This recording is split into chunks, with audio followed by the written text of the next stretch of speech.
तहज्जुद के वक्त जब सब सो रहे होते हैं, आसमान के दरवाजे खुल जाते हैं, रहमतें जमीन पर उतरती हैं और अल्लाह अपने बंदों को बुलाता है कोई जो मुझसे मांगे, और वो घरों को देखता है।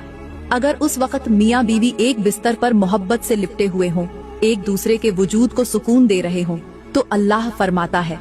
ये मेरा वो बंदा है जिसने मेरी सुन्नत को जिंदा किया, मैं उसके घर को बरकत से भर दूंगा। लेकिन अगर उस वक्त मियाँ बीवी दूर हो जाएं, अलग अलग सोएं, एक दूसरे से मुंह मोड़ लें, तो रहमतें भी मुंह मोड़ लेती हैं। शैतान पास आकर कहता है, ये तो मेरे हैं, इनके दरमियान मैं दरार डालूंगा, नफरत का बीज बोऊंगा। मेरी प्यारी बहनों और मेरे मोहतरम भाइयों,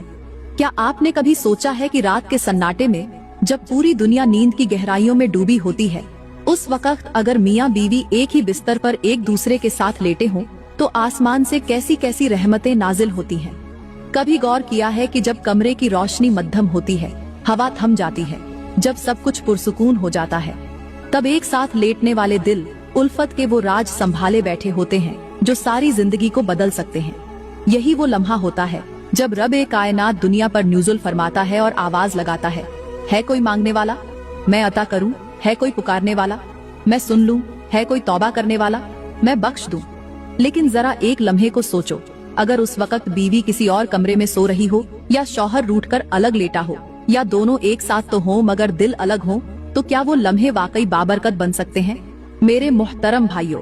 जब आप तहज्जुद से पहले अपनी बीवी के साथ एक ही बिस्तर पर लेटते हैं, तो वो सिर्फ एक रात नहीं होती, बल्कि वो एक नेमत की रात होती है, जहां आपकी खामोशी भी दुआ बन जाती है और बीवी की कुर्बत भी जन्नत का दरवाजा खोल देती है।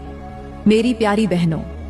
तहज्जुद के टाइम शौहर के सीने से लगकर सोना, उससे बातें करना, उसे प्यार से जगाना, ये मंजर उस वक्त का सबसे कीमती तोहफा बन जाता है। तो आज के बयान में हम जानेंगे कि तहज्जुद के टाइम मियाँ बीवी का एक बिस्तर पर सोना क्यों जरूरी है, और खास तौर पर वो लोग जो तहज्जुद के टाइम हम बिस्तरी करते हैं, वो ये बयान जरूर सुने, क्योंकि अगर न सुना तो एक दिन जरूर ऐसा आएगा जब दिल से एक आह निकलेगी कि काश उस रात मैंने ये बात सुन ली होती,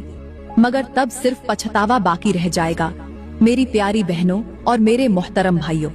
तहज्जुद का टाइम कोई मामूली घड़ी नहीं, ये वो लम्हा होता है जब सारी दुनिया नींद में डूबी होती है और आसमान से रब की खास रहमतें नाजिल हो रही हो।